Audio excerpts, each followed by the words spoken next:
So welcome everybody. I think we should make a start. So I'm David Lomas, I'm the Vice Provost Health and Head of the School of Life and Medical Sciences, and I'm my great privilege to introduce tonight's speaker. But before doing so, I just need to do some housekeeping. So the fire exits. And just let you know that this is being web streamed, so please behave yourself in the questions. It's my great privilege to introduce Jerry to give tonight's UCL-TB lecture. As many of you know, TB remains a huge problem. Some 10 million people were infected last year or became ill with TB last year, and some 1.7 million people died with TB. About 400,000 of those had HIV. Jerry's work in this area has been simply outstanding, and it's a huge privilege to welcome him to UCL. He pioneered the access to antiretroviral therapy of people with HIV and TB, and he worked on the various types of TB, describing the extensively resistant form of tuberculosis.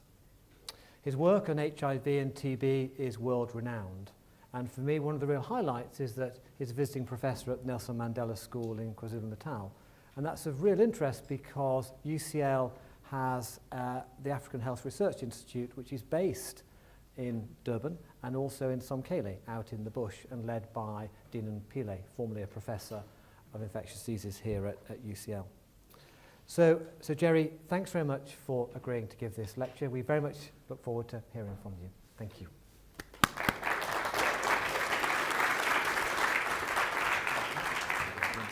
And the tie, I guess.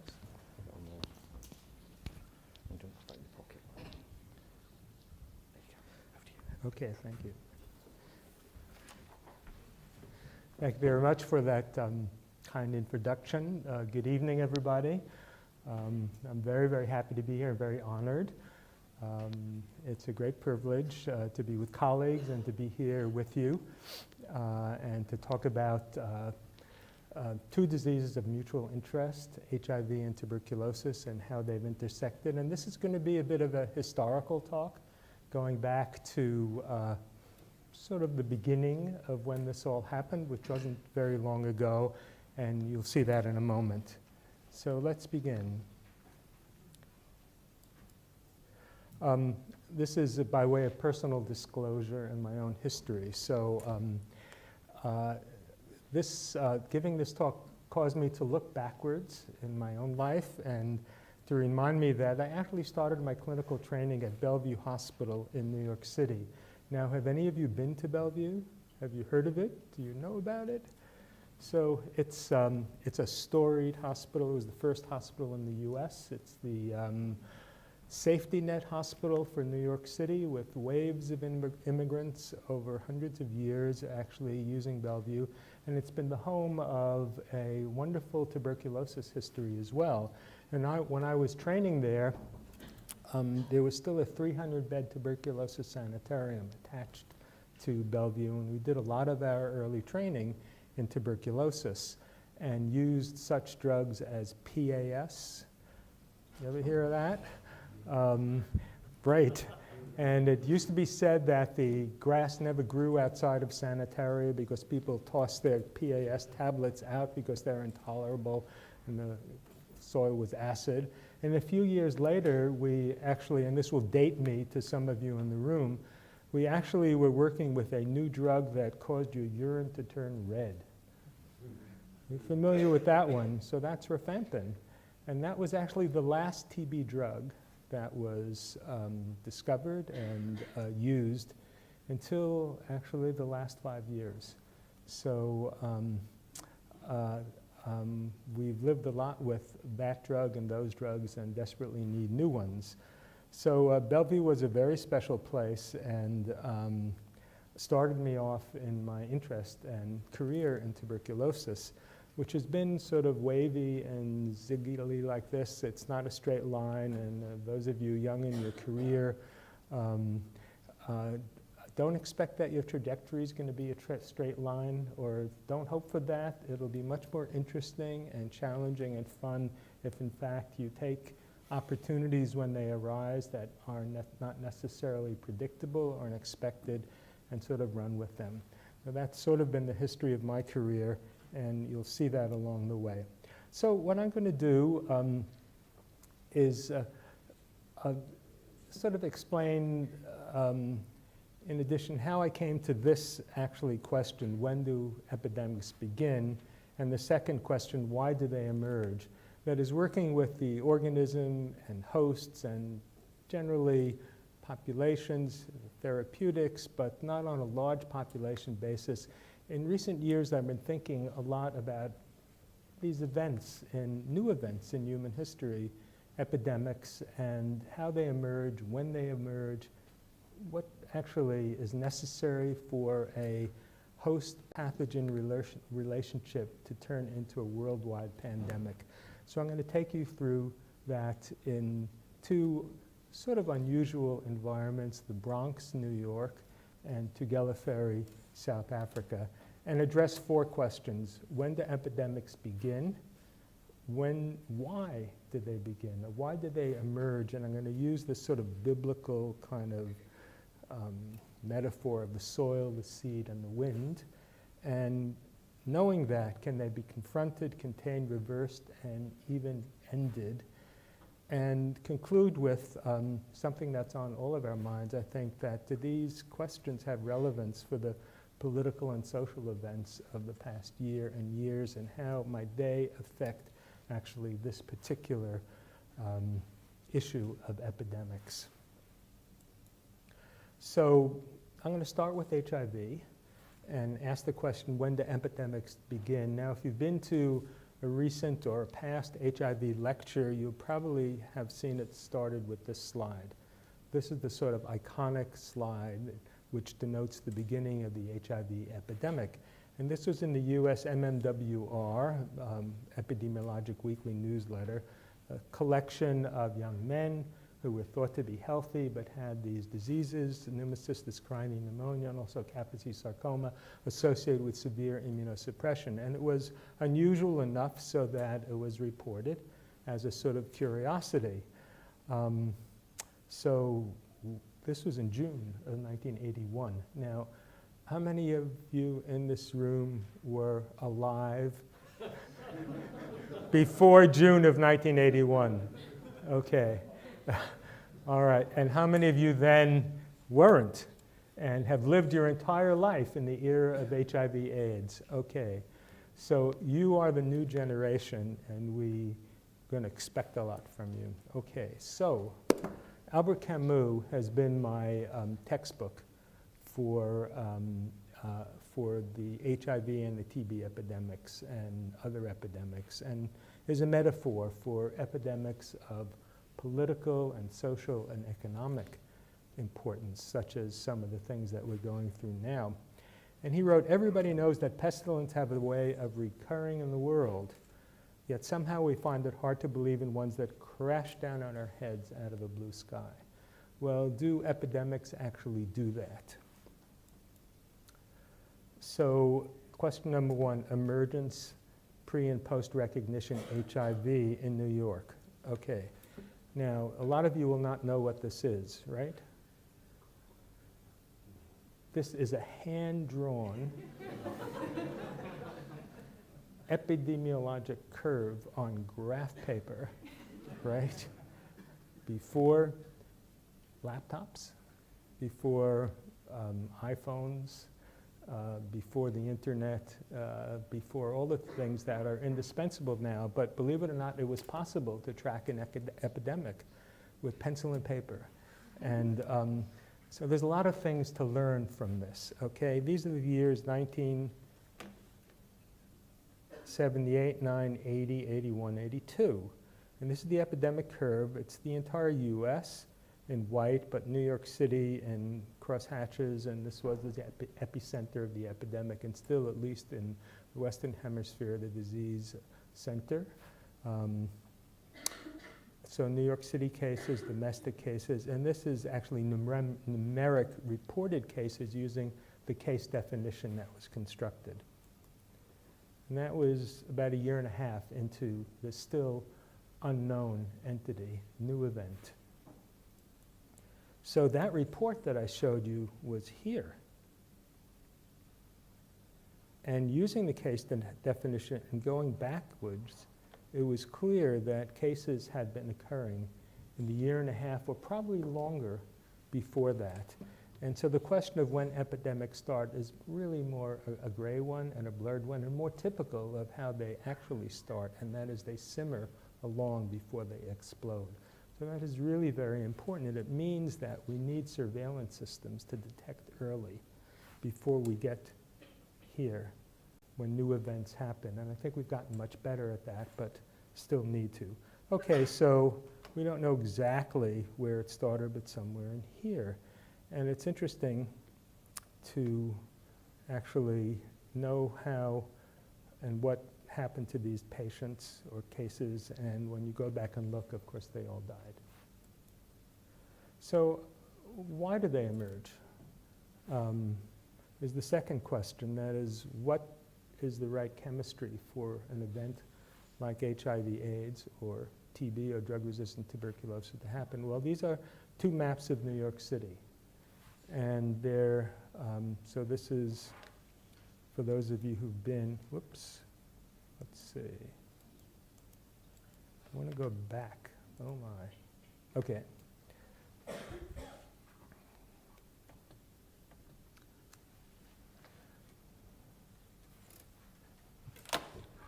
There we go.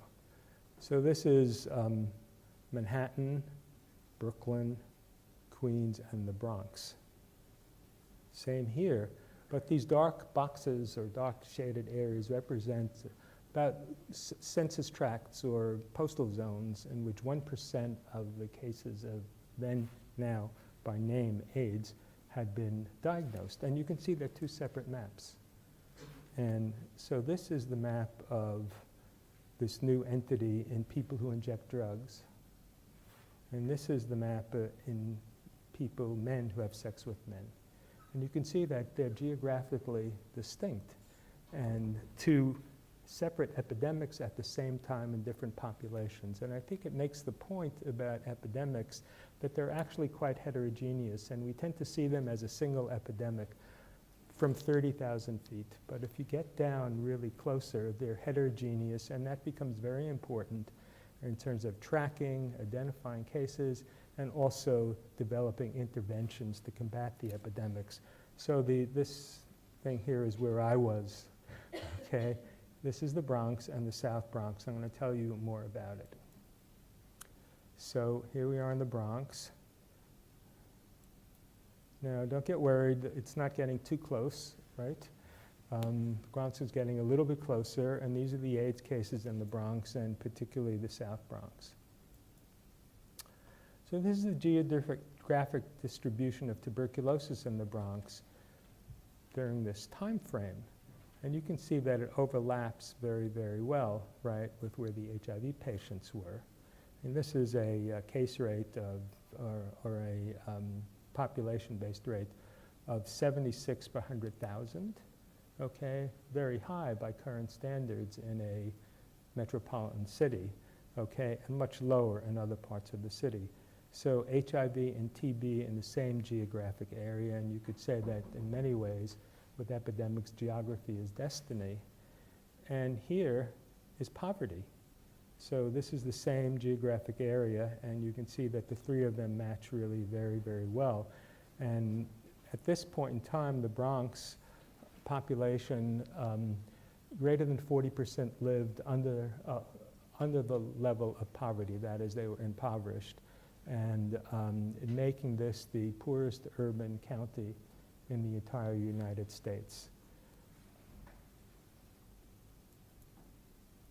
Now let's take tuberculosis and address this issue of when did the TB epidemic start? Well, here it's a very different history, of course, because TB has been with us for millennia, right? And probably hundreds of thousands to millions of years. But in 1920 in New York, as in London, the rates were about 200 per 100,000, and that's an important number to remember. And they declined before there was any specific medical intervention but of course an array of social interventions. In fact, isoniazid did not become available until 1959, and it looked like TB was going to disappear.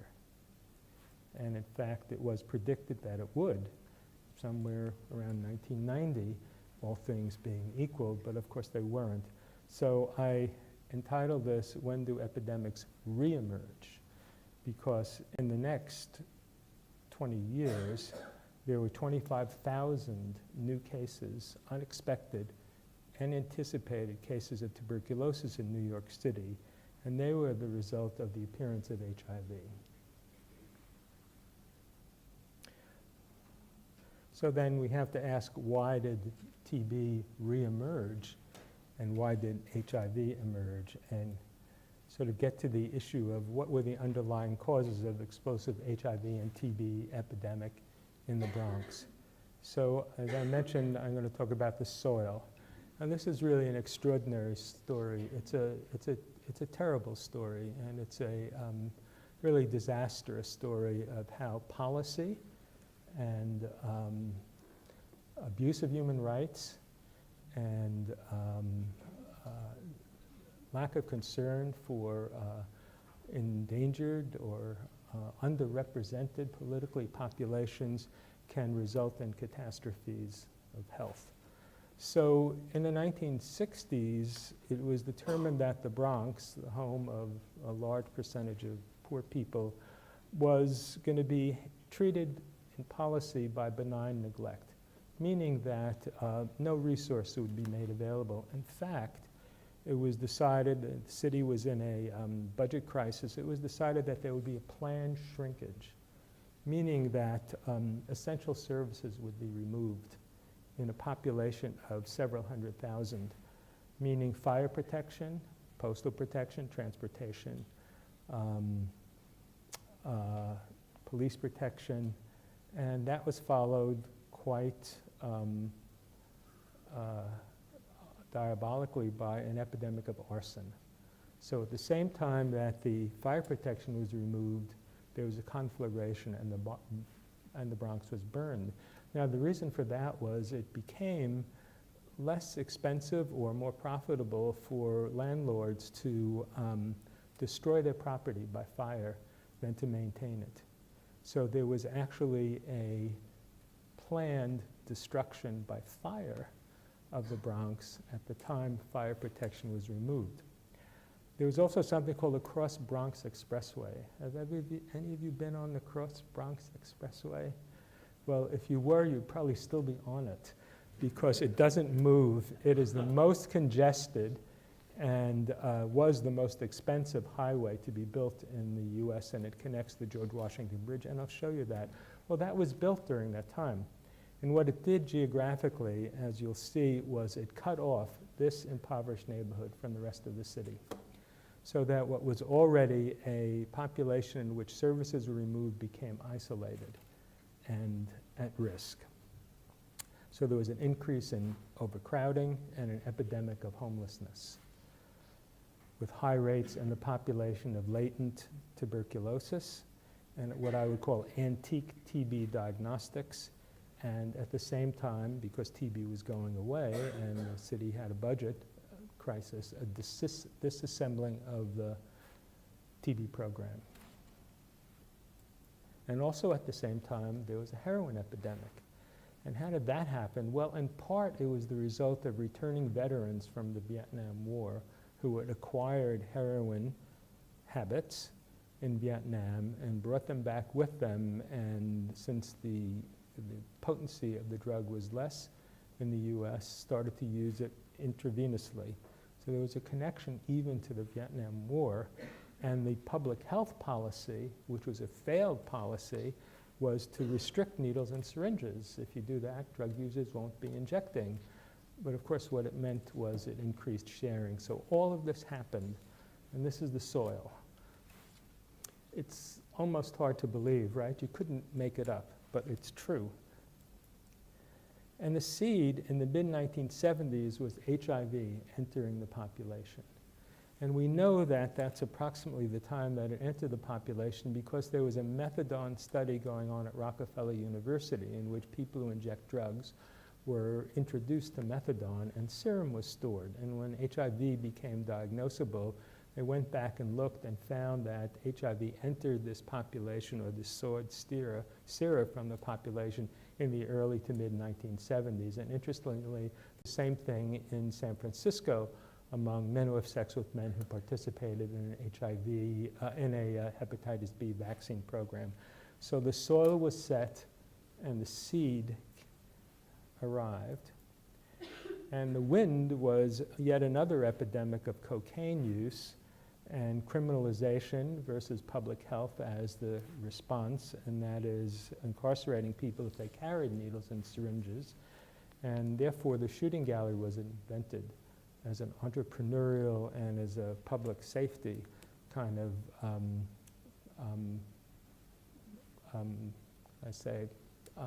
opportunity. Anyone know what a shooting gallery is, apart from the ones at the amusement parks?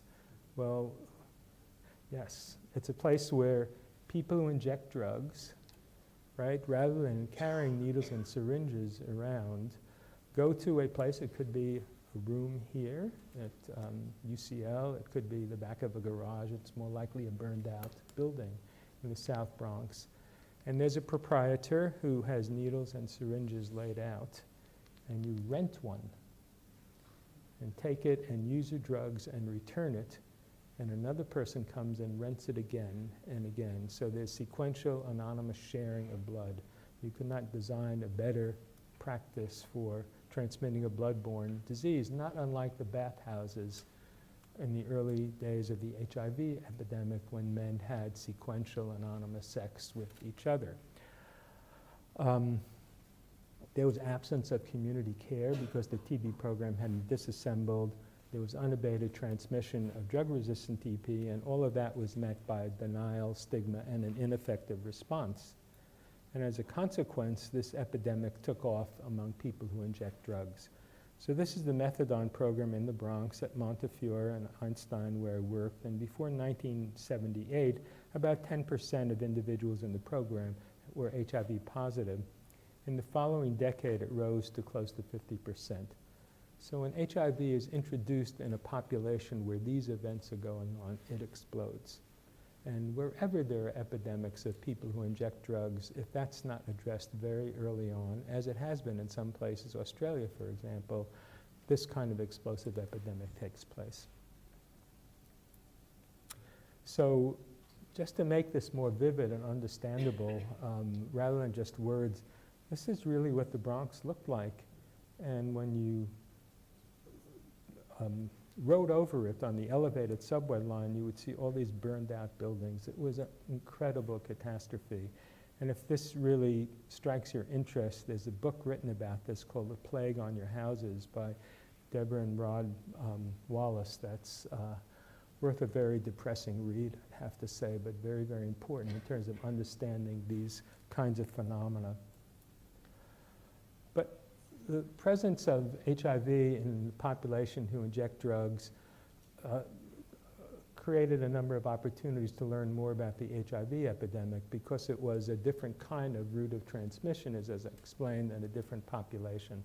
So in the methadone program, we had the opportunity to look at the interaction between HIV and tuberculosis.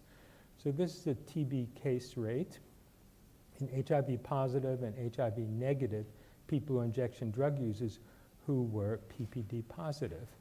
And you can see among the positives, the rate being followed was about 8 per 100 person years, and among the HIV negatives under the same period of time of follow, no active tuberculosis cases. So the interaction of HIV and tuberculosis resulted in an astounding either reactivation of latent tuberculosis, which is probably what most of it was, but also transmission to vulnerable populations. And these figures have really stood the test of time where HIV and tuberculosis latently infected populations in high prevalence areas actually intersect. You probably all know, or most know, that in a lifetime, the likelihood of reactivating tuberculosis if you're latently infected is about 8 to 10%. So this occurs in a single year of observation. It also became clear when we studied this population very carefully with kind of molecular fingerprinting that a very substantial portion of it was due to transmission. And by the way, David Alond, who is the first author here in this paper, is the person who has brought Gene Expert to us and is still doing that, and was a former trainee at Einstein with tuberculosis. So this is the map of the Bronx again, and the dark represent clustered cases of tuberculosis. And you can see that in the areas of poverty, they are overrepresented. And by actually matching these samples, it was possible to determine that about 50% of the incident cases of tuberculosis were transmission cases and not treatment-failed cases. So you get a sense of this environment and what was going on and how the issues that I showed about the soil actually influence the sort of conflagration of both HIV and tuberculosis. Now, I have to say that there are UK similarities. Of course, you will recognize the Grenfell Tower, not to say that it's a whole neighborhood, but when this happened, it gave me this eerie PTSD type feeling about what had happened in the Bronx. And of course, what we learned is some of the socio-demographic issues are not so different in terms of who lived there and the decisions that were made to actually house people in what was known to be a dangerous setting. Well, there's also other information that I just uncovered by accident, almost, while surfing, that Ibrahim Abu Bakr and Mark Littman and others have just produced that. It says a lot about people who inject drugs in the UK. And I just took this out of the abstract because I haven't seen the full paper, and you'll want to find more about it. It's in AIDS, and this is still not available in hard copy, but on the internet. But it's the incidence rate per 100 person years of developing TB following an HIV diagnosis. That is, when someone has HIV and they're followed prospectively, the rate overall is really high, 344 per 100,000 person years at risk. And in people who inject drugs, it's 2 or 3 times higher, and as high as it is in Africans from high prevalence areas of tuberculosis. And the incidence rate ratio, if you compare this population of men who have sex with men, is 5 to 6 times as much in terms of tuberculosis. So the same population, as was in the Bronx, is undergoing a similar kind of explosion of tuberculosis in the context of HIV. And we'll talk more about that, but I think there are lots and lots of things to learn and know, to do. And it, again, seems like the same phenomena happening all over again right here. So the other thing that happened in relation to all of this was the epidemic of multiple drug-resistant tuberculosis. And these are different hospitals in New York City. These are cases. And if you notice, among the cases, almost all were HIV co-infected. And among those, the mortality rate was extraordinarily high and very rapid, within a few weeks to months. And bear these in mind because they're going to be repeated as well. So there are hundreds of cases resistant to isoniazid and rifampin, 90% or greater, HIV infected with a very high mortality, median time to death 4 to 16 weeks, poor, marginalized, homeless, many of them people who inject drugs, and there was evidence among this group as well, as I showed you with the David Alond study, that there was transmission very importantly involved. Now, there's a good side to this story as well, and it's sort of a partial answer to question 3, can epidemics be contained and reversed? And we've seen a very dramatic decline in HIV in people who ingest drugs in the US. So this is the year of diagnosis going from, I think, the mid-1985 to 2014. This is diagnosis in thousands. And this is percentage of the total HIV patients. And you can see in both of those categories, HIV in people who inject drugs has declined very, very dramatically. So it is possible to address and reverse, contain and reverse the epidemic of HIV in people who inject drugs. And it's something that is generally not appreciated because of the stigma and the feelings that many of us have about people who inject drugs, stereotypical, stigmatized feelings, partially but not completely accurate, certainly not for all people who inject drugs. So it's possible to do that, and it requires political will and resources, a reduction in homelessness, as I showed you, community outreach, harm reduction strategies, and I'm going to talk more about community outreach, access to clean needles and syringes, substance abuse treatment, integration of HIV and substance abuse care and treatment. All of that was done, and partially at least responsible for this success. And tuberculosis can be combated successfully also. So at the time in which that tuberculosis peak was reached, the rate in New York was about 51 per 100,000, and 3,755 cases were described, and that's in 1991.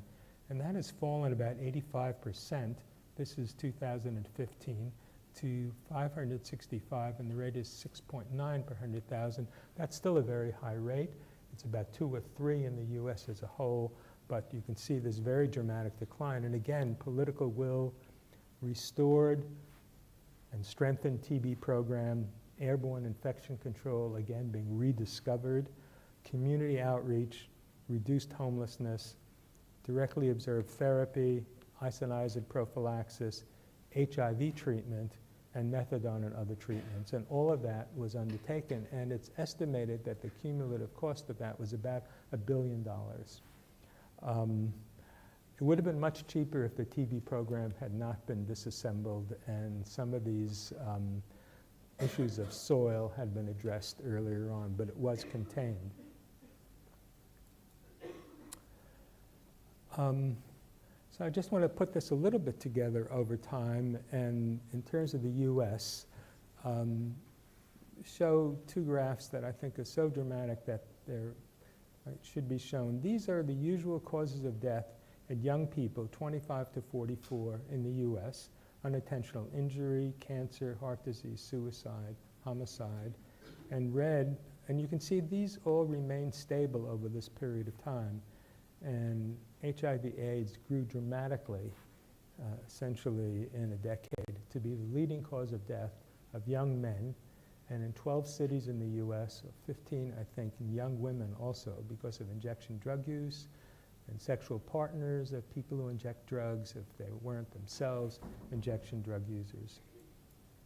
And this, of course, is what happened, and that is this spectacular decline with the availability of antiretroviral therapy. And forget about this. This was from another talk. So that antiretroviral therapy has played a spectacular and important role across the board, but among injection drug users as well. And I'd like to say, and not forget, that for those of you among us who were there during that period of time, that all these statistics, in a sense, are human beings, right, with the tears removed. So when you're in the midst of epidemics, you do the best you can, but it's very hard and very painful, and I don't think we should ever forget that. This, by the way, is the quilt that has circulated around the world that represents actually people who died of HIV. Rather than a statue, a bronze statue, it's a blanket, and I think that's a lovely, actually, metaphor about love. Okay, so The tsunami wave of HIV and the tuberculosis epidemic in the US has really passed over us, and it left behind the kind of devastation that hurricanes and tsunamis and earthquakes leave, and we're still dealing with that and will be, and there are more people living with HIV than any other time in history because they live, but with their set of complications and problems, and there's a little hint of actually a flattening of the decline of tuberculosis, which maybe is a good thing so that the TB program won't actually be disassembled this time, in part largely due to immigrant coming from countries where tuberculosis is prevalent. But it was time for me to move on 20 years later and 8,000 miles distant to where the full force of the epidemic was taking place, and that was in sub-Saharan Africa. And some of you remember that in the year 2000, there was this very, very important meeting that took place in Durban, South Africa, that called the world's attention to the epidemic in sub-Saharan Africa. And it made it inescapable, unless you didn't read or watch the television, to not know what was going on. And then it was really, in many ways, a moral as well as financial dilemma as to what to do when the rich parts of the world had antiretroviral therapy and those in poorer countries where the epidemic had its greatest force were deprived of it. And it was actually a test of our societies, I think, and I think we've responded actually successfully in terms of probably historically the biggest event of sharing of resources that has taken place to address the HIV/AIDS epidemic and the provision of antiretroviral therapy in Africa and in other parts of the world. So I wanted to go through the same sort of story with South Africa, where I've worked for the last 15 years, and ask the question, when do epidemics begin? And we have some information of that, at least in South Africa, that comes from perinatal or clinics where women in the public sector deliver and get routine HIV testing, so that the seroprevalence of women who are sexually active, pregnant, and delivering is a way in which epidemics attract, or HIV attract in many places. So in 1990, the rate so this is the rate or the prevalence among pregnant women in the public sector in South Africa. And in 1990, it was less than 5%. And then in this explosive way, not unlike what was seen with injection drug users in the Bronx, it went up in a decade to 30% and has stayed that way, but even in some places in KwaZulu-Natal, reached 50%, half the women delivering, okay? So why did this emerge? Well, I think you know this story, many of you better than I, and colonialism, apartheid, another colossal national level social engineering versus public health, not unlike the Bronx, sort of warehousing people in places that were engineered to be impoverished and deprived. The destruction of traditional societies, the African homelands, and severe rural and urban poverty, which characterizes South Africa, and the mines. So the countries in Africa that have the highest HIV rates and TB rates are those that have the extraction industries, if you think about it. And it's because of a sort of practice of separating families. The men's going to the mines and the families staying behind and separated for most of the year, the men then coming back wanting to have children, having had sexual encounters in the dormitories that they are placed in and around the mines, with sort of survival sex around that, and a massive amount of other sexually transmitted infections. So that's the context. And the other thing that's added to it is good roads. So if you've been to South Africa, you know that it's a country that has wonderful roads. And the places that have the worst epidemics are the ones that have poverty and good roads, because people can get around. And of course, roads and trade routes have always been the way that epidemics spread. So truck drivers are important vectors, and populations and migration are important events. In many parts of Africa, particularly South Africa, really severe gender inequality with multiple partners and sexual violence. And as I showed you, the virus entered the population in the early 1990s. And the response, or the wind, as you know, was denial, stigma, and discrimination at a disastrous level, and so much so that one could, I think, call it criminal, as people have, and hundreds of thousands of South Africans needlessly died because of the prohibition of use of antiretroviral therapy in the public sector. So it was a disastrous, delayed, and ineffective response. And that resulted in that epidemic curve that I mentioned, or at least it didn't blunt it until antiretrovirals were introduced and you started seeing it trail off. So the story is not so different from the Bronx. What about tuberculosis? How did that explode in South Africa, or did it?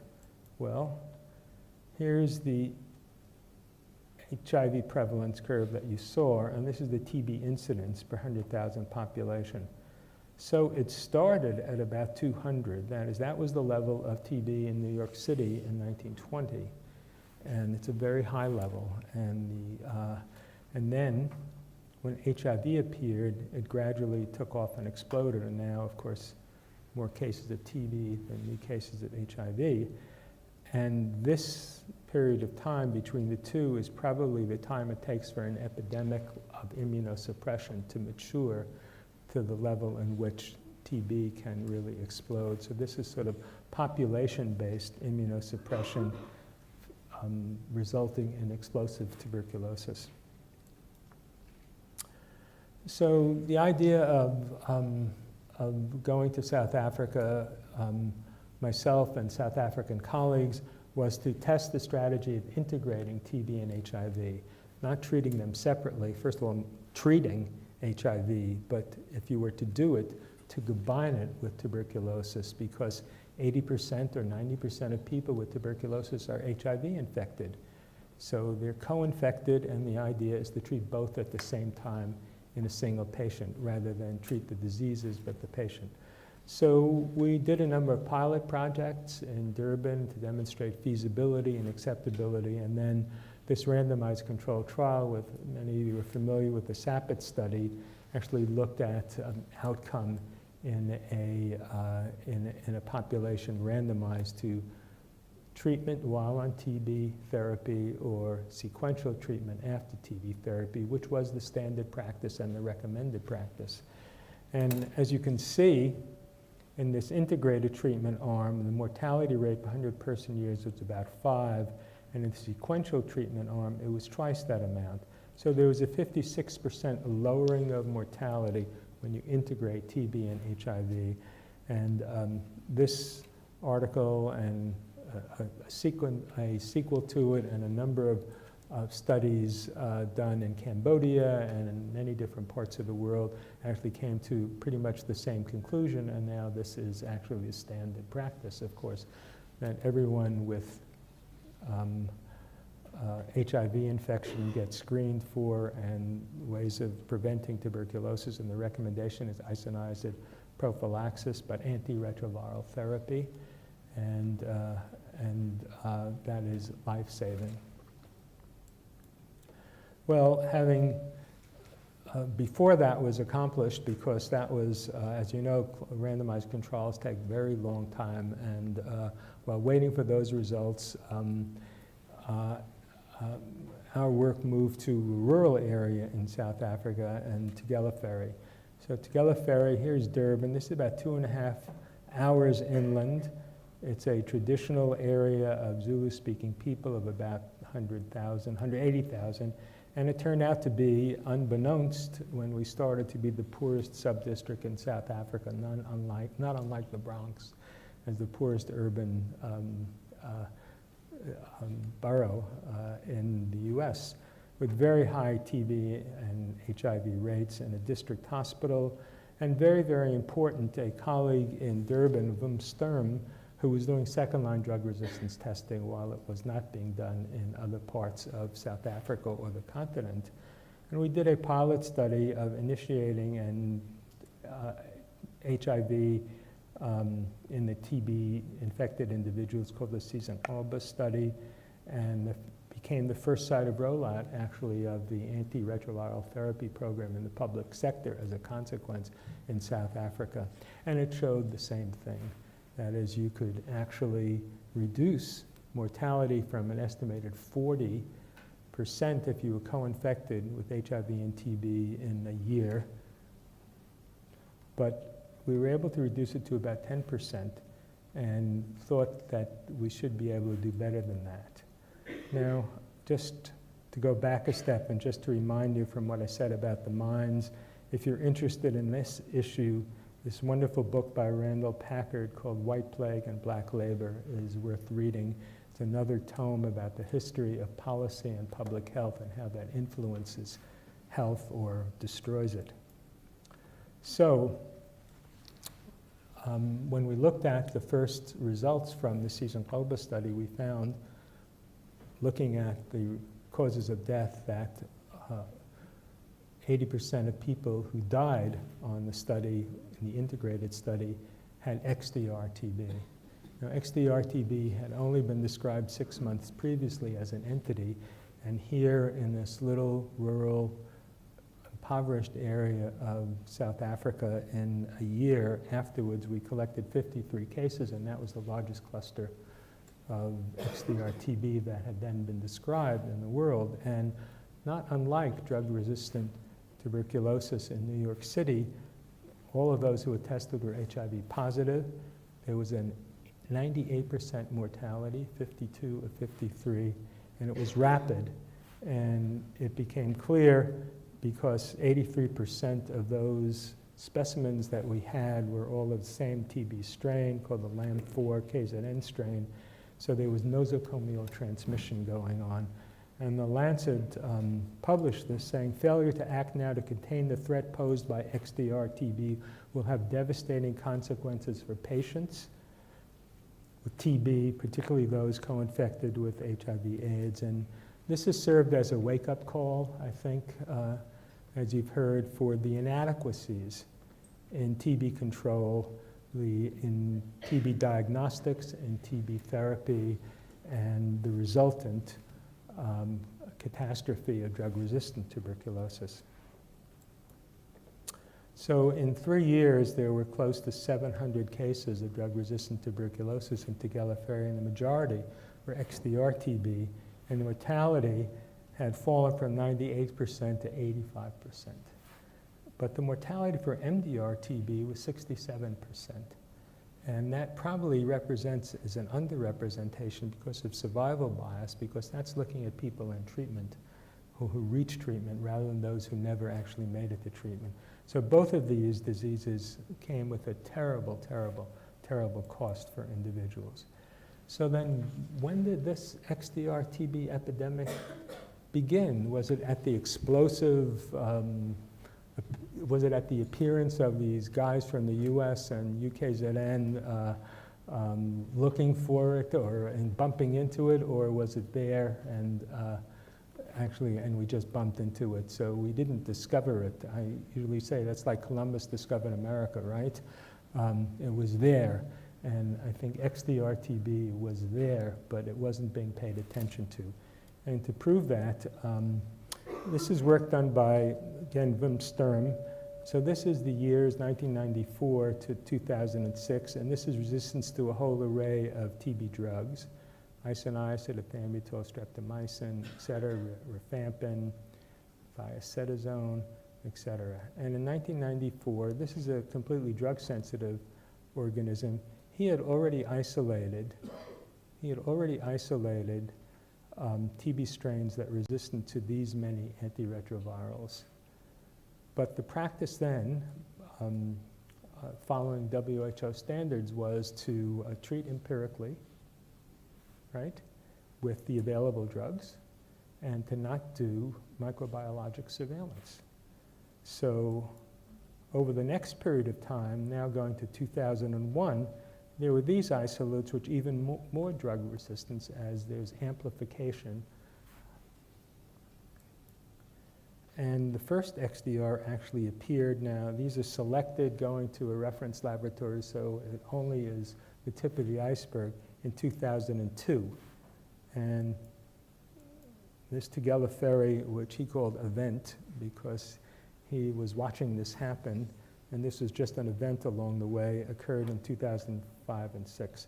So really this process all started much earlier, of course.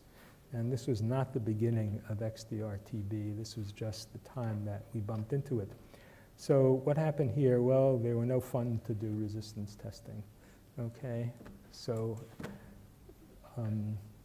it's the way it goes, I guess.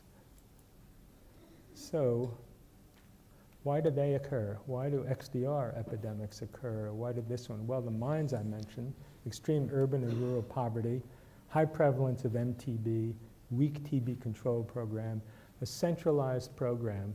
If you had drug-resistant tuberculosis, you had to go to Durban, and therefore you couldn't go to Durban to get to Durban, even if you were diagnosed, and therefore you would transmit more disease in the community. Low cure and previous and completion rates, and as I said, previously treated drug resistance and absent microbiologic surveillance. So this is really a prescription for a more amplification and more disease. The KZN strain is not less transmissible, but it may not be more. It had been thought that drug-resistant tuberculosis at this time would be weakening and the replicative capacity of the organism would be reduced, but that doesn't seem to be the case. And the amplification. And then the win would be the arrival and progressive uncontrolled HIV epidemic, as I showed you, with massive increase in TB cases, rapid progression to disease, new transmitted drug resistance, reliance on hospitalization, absent infection control, and nosocomial and community transmission, and again, delay, denial, stigma, and despair. And that resulted in this in a very short period of time, this sort of explosion.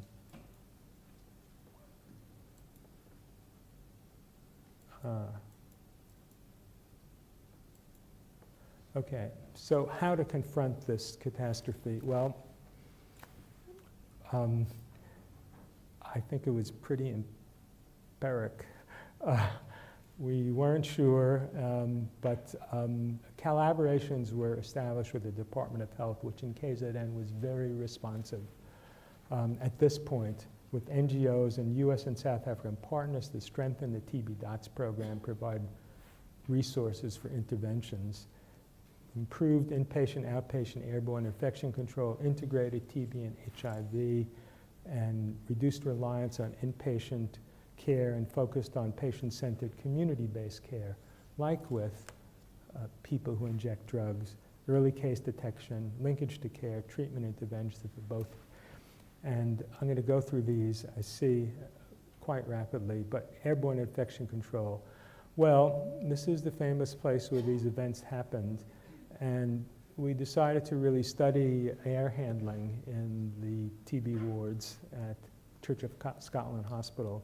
So if you close the windows and the mechanical ventilation, which they had installed, is off, you get about 1 air change per hour. So nothing moves in the course of an hour. Now, if I had XDR TB and there was no ventilation here and the windows were closed in the back and in the front, you'd all be exposed.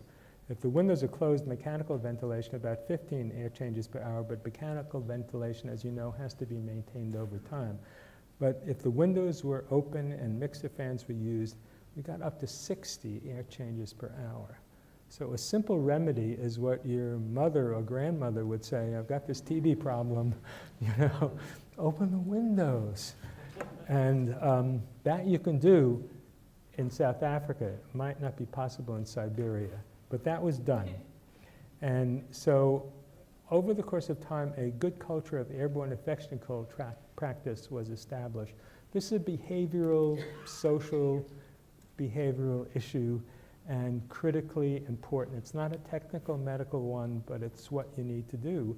And it can be done in a very basic way. Open windows, screen for active TB, respirators for staff, and masks for staff and patients, and all of that was done. And as you can see, everyone does it. It's normalized. It's not unusual. So there has to be a supply chain for N95s, but there was, and a new HIV clinic.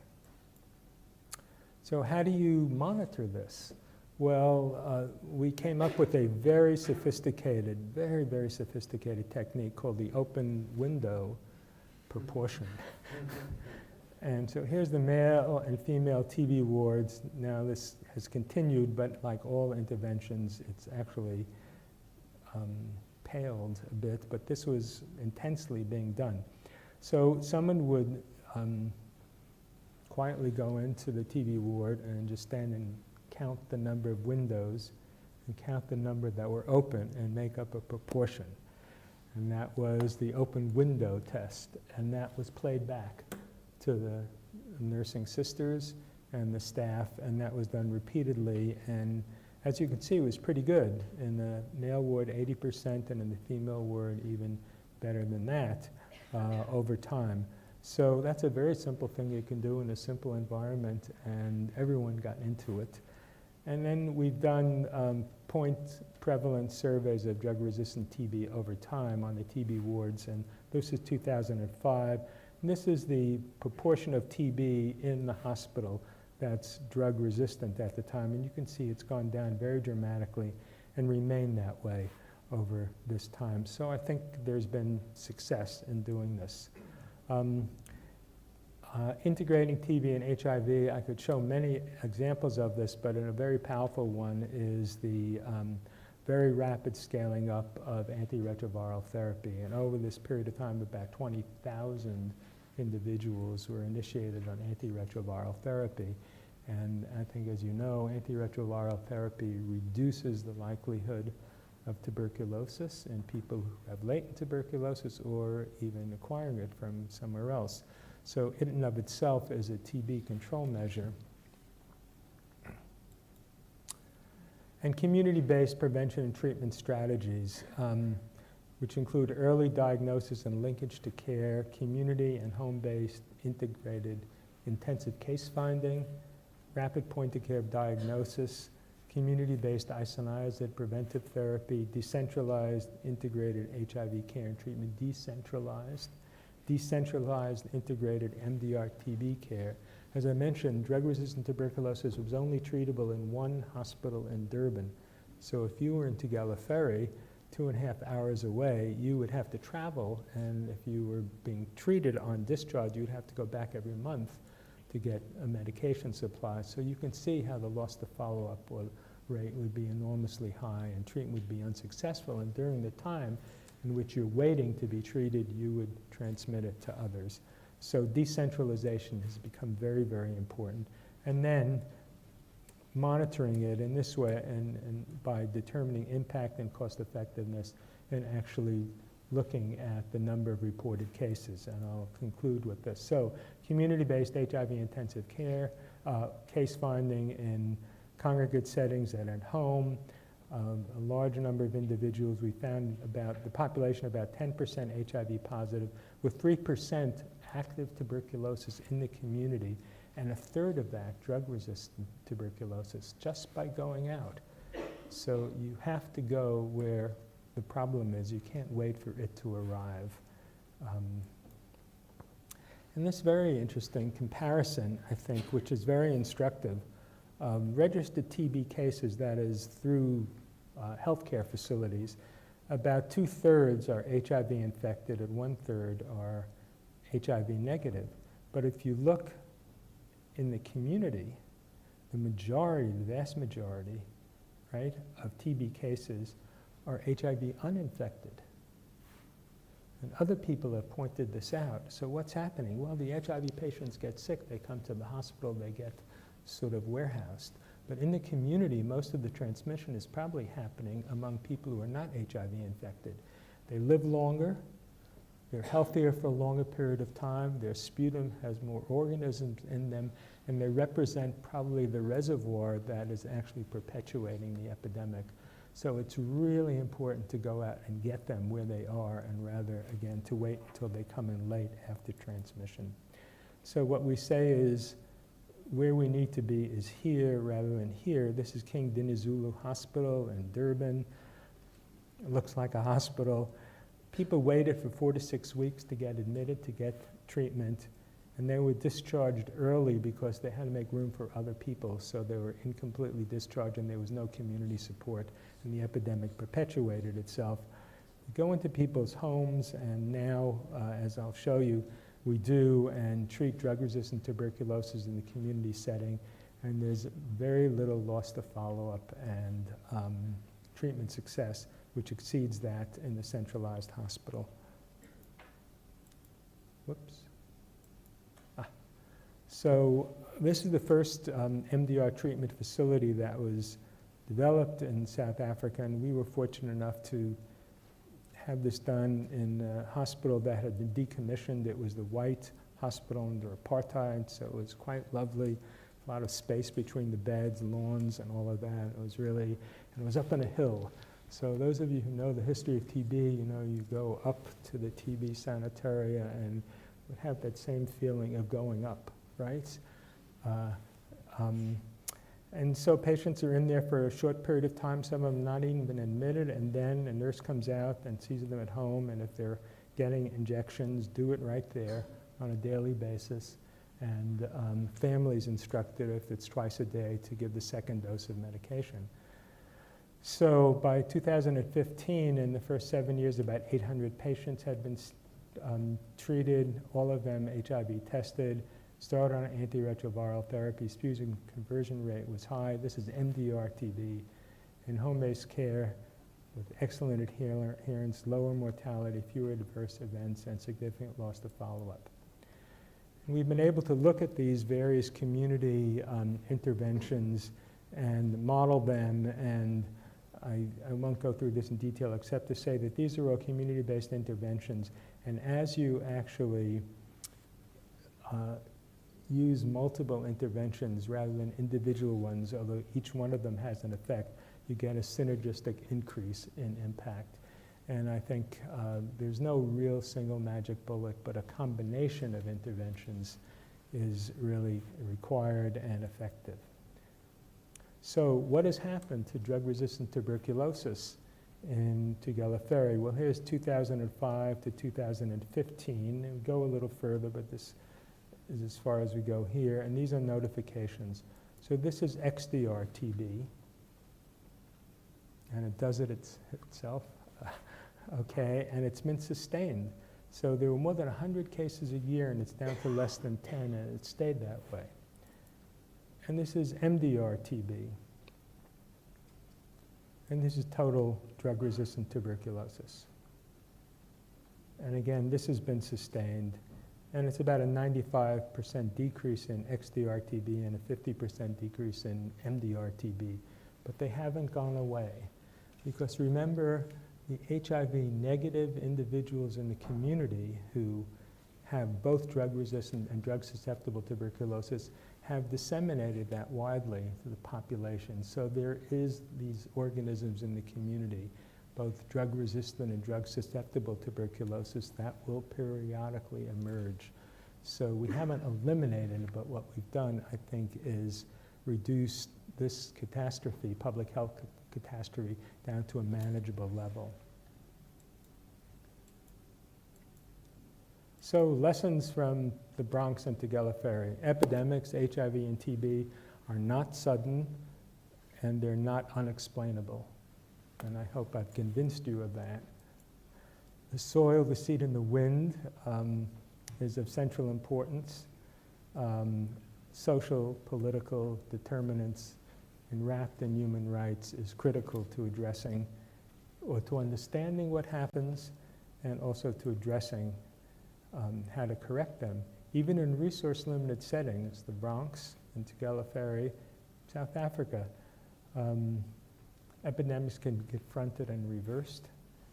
And I'd say the current aspirational goal, you're familiar with the 90-90-90 for both HIV and TB, requires creating and implementing scientific, technical, and clinical knowledge. And of course, that's critically important. And we see that with diagnostics and treatment, right? Improved treatment and prevention, not unfortunately cure and vaccine, not for HIV and not for HIV and TB, but eventually we'll get there.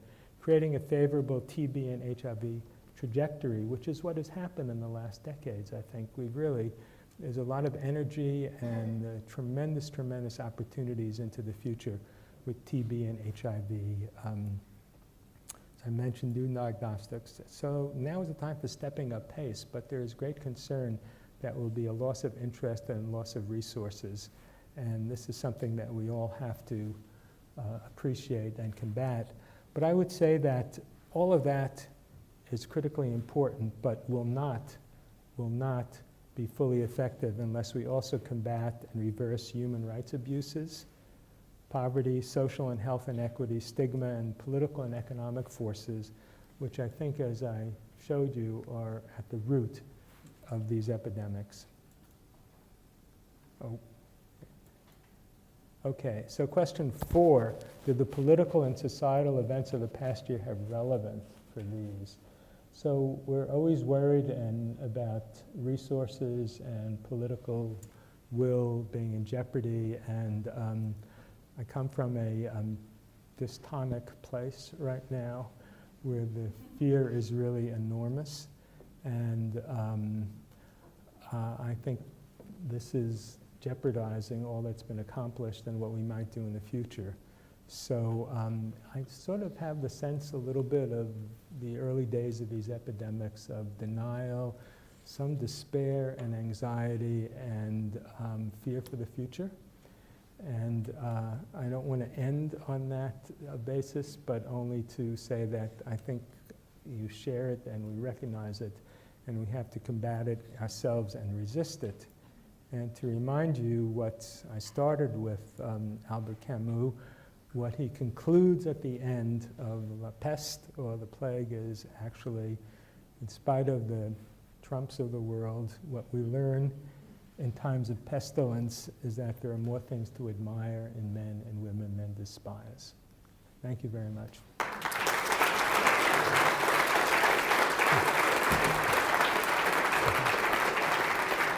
Questions? Good.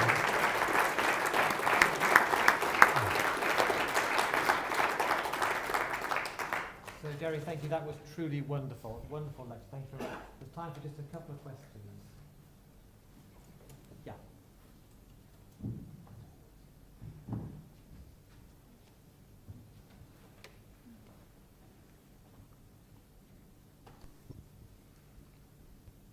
Helen. Ooh. It's fine. It's good. Helen Stagg, University College London. So you highlighted a paper by our very own Joe Winter, who's somewhere. Oh, yes. Congratulations. On TB and HIV and intravenous drug users. Yes. And I think in a time where in the UK we're seeing greater inequalities and definitely more to come in terms of the diversity of wealth, often ignoring vulnerable groups in this country and infections generally. So I was wondering sort of what you think as a community we can be doing, learning lessons from HIV in order to make sure that we avoid those issues and they're not as bad as they could be. So the question is, how do we address issues in people who inject drugs specifically in terms of HIV and tuberculosis? Yes. Well, it's a very challenging population, in part because they're the most stigmatized of populations, right? So you have to go where the drug users are and not wait for them to come, which means that you have to go to drug treatment programs if they exist. You have to go to communities with high rates of drug use and try to invest people in prevention strategies. And so that would be the first thing. And I think we've learned that if you just wait, people, particularly people who inject drugs, knowing they're stigmatized and might not be well treated, are going to avoid healthcare facilities. There are a number of prevention strategies that are critically important, of which harm reduction is probably the most important. And that is not to think that the approach is necessarily to get people to stop drugs. That's the goal. But what you want to do is decrease the harm that they do to themselves and others. And that includes provision of sterile needles and syringes, injection equipment. It includes housing. It includes food and elimination of some of the things that accentuate the problems that people who inject drugs have. It includes provision of treatment for substance abuse, and I'm not sure what the availability of methadone is here. I think it's good, and buprenorphine, and those need to be widely available. This treatment works. And addressing issues of mental health, because many people who inject drugs are not just injection drug users, they're people who have largely affective disorders, depression, and anxiety disorders that can be separately treated. So that's just a short list, but all of that can be done.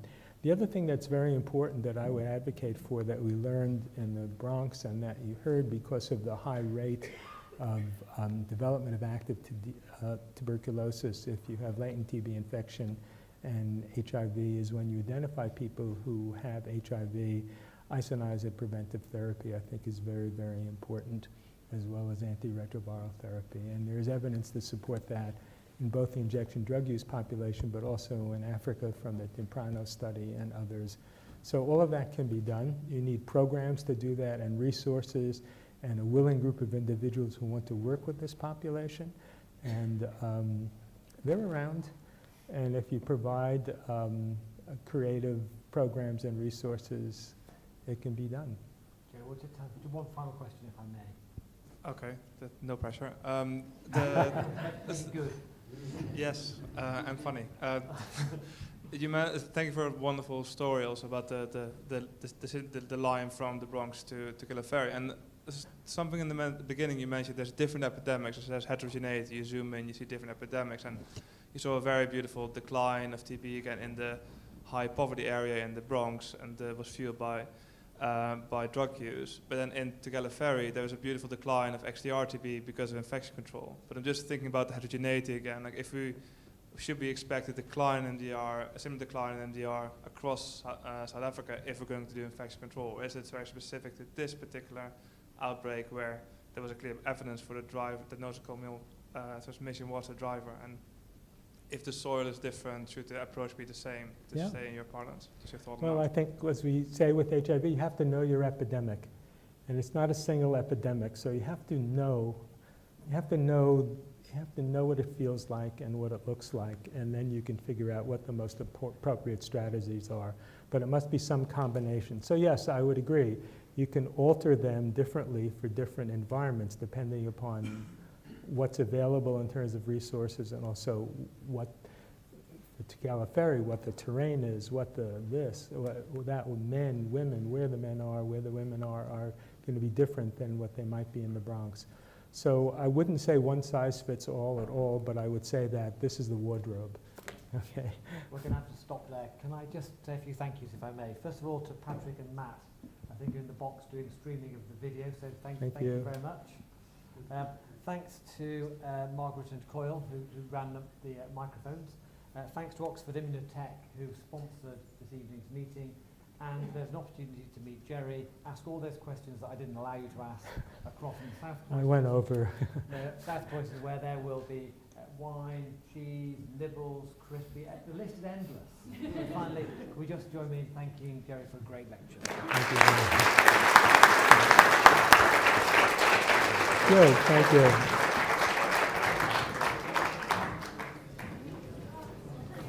Terrific, thank you. Really, really good. Lovely, lovely.